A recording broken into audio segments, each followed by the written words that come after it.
1946 August 10ಕ್ಕೆ ಹುಟ್ಟಿದ್ದು ನಾನು.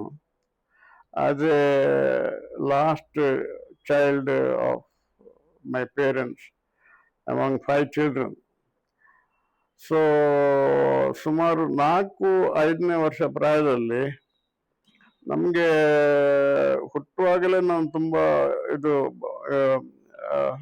13 ದಿವಸಕ್ಕಿಂತ ಜಾಸ್ತಿ ಬದುಕೋದಿಲ್ಲ ಅಂತ ಹೇಳಿದರು. ಆದರೆ somehow I survived.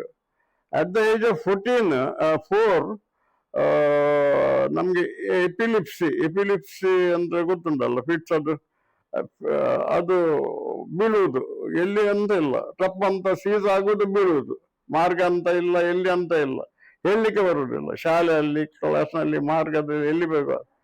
ಸೊ ಇದು ನನಗೆ 16ನೇ ವರ್ಷ ನನಗೆ ಪ್ರಾಬ್ಲಮ್ ಇತ್ತು. ಅದಾದ್ಮೇಲೆ 52ರಲ್ಲಿ ಸಾಧಾರಣ ಒಂದು ಕಿಡ್ನಿ ಫೇಲ್ ಆಯ್ತು. ಅಂದ್ರೆ ಬಾಡಿ ಫುಲ್ ಸ್ವೆಲ್ಲಿಂಗ್ ಆಗಿ ದಪ್ಪಾಗಿ, ಅದು ಸಿಂಪ್ಟಮ್ಸ್ ಅದು ನಮ್ಮ ಮನೆಯವರಿಗೆ ಗೊತ್ತಾಗ್ಲಿಲ್ಲ. ಆದ್ರೂ ನಮ್ಮ ಯಾರು ಗಾಡ್ ಮದರ್ ಇದ್ದಾರೆ ನೋಡಿ, ಅವರು ಹೇಗೋ ಹುಡುಗ ಸಾಯ್ತಾನೆ, ಕಂಕನಾಡಿ ಆಸ್ಪತ್ರೆ ಅಲ್ಲಿ ಕಂಕನಾಡಿ ಆಸ್ಪತ್ರೆಗೆ ತಕೊಂಡು ಬಂದ್ರು. ಅಲ್ಲಿ ನನ್ನ ಬದುಕಲಿಕ್ಕೆ ಹಂಗೆ ಏನೋ ನಶೀಬಿತ್ತ. ಅಲ್ಲಿ ಡಾಕ್ಟರ್ ವೆಂಕಟರಾವ್ ಅಂತ ಇದ್ರು, ಬಂದಿದ್ದರಷ್ಟೇ, ಓನ್ಲಿ FRCS ಆ ಟೈಮಿನಲ್ಲಿ ನಮ್ಮ ಡಿಸ್ಟ್ರಿಕ್ಟ್ನಲ್ಲಿ. ಸೊ ಅವರು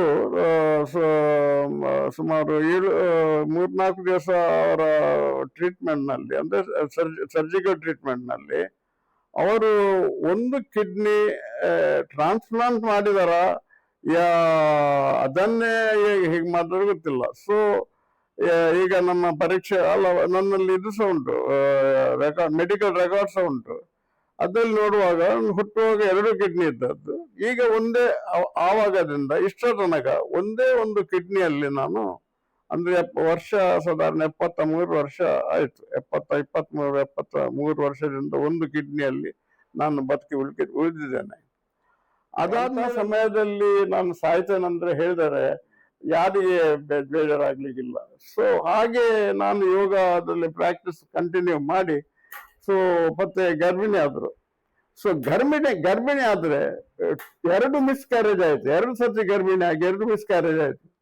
3ನೇ ಸರ್ತಿ ಗರ್ಭಿಣಿ ಆಗುವಾಗ ನಮ್ಮ ಹೆಂಡತಿ ಹೇಳ್ತಾರೆ, ಇಲ್ಲಿ ಬೇಡ, ಇಲ್ಲಿ ಎಕ್ಸ್ಟ್ರೀಮ್ ವೆದರ್, ನಾವು ಊರಿಗೆ ಹೋಗುವ, ನಮ್ಮ ಊರಿಗೆ ಅಲ್ಲಿ ಏನಾದ್ರು. ಹಾಗೆ ನಾವು ಮಂಗಳೂರಿಗೆ ಬಂದದ್ದು 1976ರಲ್ಲಿ. ಹೌದು, 2 ವರ್ಷ ಬಿಟ್ಟು. 74ರಲ್ಲಿ ಶುರು ಆದದ್ದು, 76 ನವೆಂಬರ್ಗೆ ಇಲ್ಲಿ ಬಂದದ್ದು. 77ರಲ್ಲಿ ನಮ್ಗೆ ನಮ್ಮ ಮಗಳು ಹುಟ್ಟಿದ್ದು, ಅಲ್ಲಿ ಫೋಟೋ. ಸೊ ಹುಟ್ಟಿ ಈಗ ವರ್ಷ ತಿರುಗಿದ್ದಾರೆ. ಸೊ ಹಾಗೆ ಅಷ್ಟೊಂದು ಕಷ್ಟಪಟ್ಟು ಅದು ಆ ಎಕ್ಸ್ಪೀರಿಯನ್ಸಸ್ ನೆನೆಸುವಾಗ ನನಗೆ ಕಂಪಿಸ್ತದೆ, ದೇಹ ಕಂಪಿಸ್ತದೆ. ಅಂತ ಕಠಿಣ ಎಕ್ಸ್ಪೀರಿಯನ್ಸ್ ನಾನು ಪಾಸ್ ಆಗಿದ್ದೇನೆ. ಸೊ ಮತ್ತೆ ಯೋಗದಿಂದ ಕಂಟಿನ್ಯೂಯೇಷನ್ ಆಯ್ತಲ್ಲ, ಯೋಗದಿಂದ ನನಗೆ ಡೋಸು ನಂದು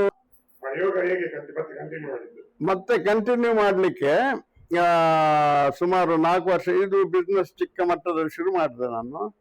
ಸೊ ಮತ್ತೆ ನನಗೆ ಯೋಗದಲ್ಲಿ ಎಷ್ಟೊಂದು ಇಂಟ್ರೆಸ್ಟ್ ಆಯ್ತಂದ್ರೆ, ಹಿಮಾಲಯಕ್ಕೆ ಹೋಗಿ ಅಲ್ಲಿ ದೊಡ್ಡ ಗುರುಗಳೆಲ್ಲ ಇದ್ದಾರೆ ನೋಡಿ, ಅಲ್ಲಿ ಹೋಗಿ ಕಲಿಯುವಂತ 1982ರಲ್ಲಿ ಹಿಮಾಲಯಕ್ಕೆ ಹೋದೆ. ಅಲ್ಲಿ ಯೋಗ ಶಿವಾನಂದ ಆಶ್ರಮದಲ್ಲಿ ಸಚ್ಚಿದಾನಂದ ಮತ್ತೆ ಕೃಷ್ಣಾನಂದ ಇವರ ನೇತೃತ್ವದಲ್ಲಿ ಫರ್ದರ್ ಅಡ್ವಾನ್ಸ್ ಯೋಗ, ಭಕ್ತಿ ಯೋಗ, ಅದರ ಬಗ್ಗೆ ಎಲ್ಲ ಅಧ್ಯಯನ ಎಲ್ಲ ಮಾಡಿ, ಅಲ್ಲಿಂದ ನಂದು ಸ್ಪಿರಿಚುವಲ್ ಜರ್ನಿ ಆಫ್ ಯೋಗ ಶುರು ಆಯಿತು.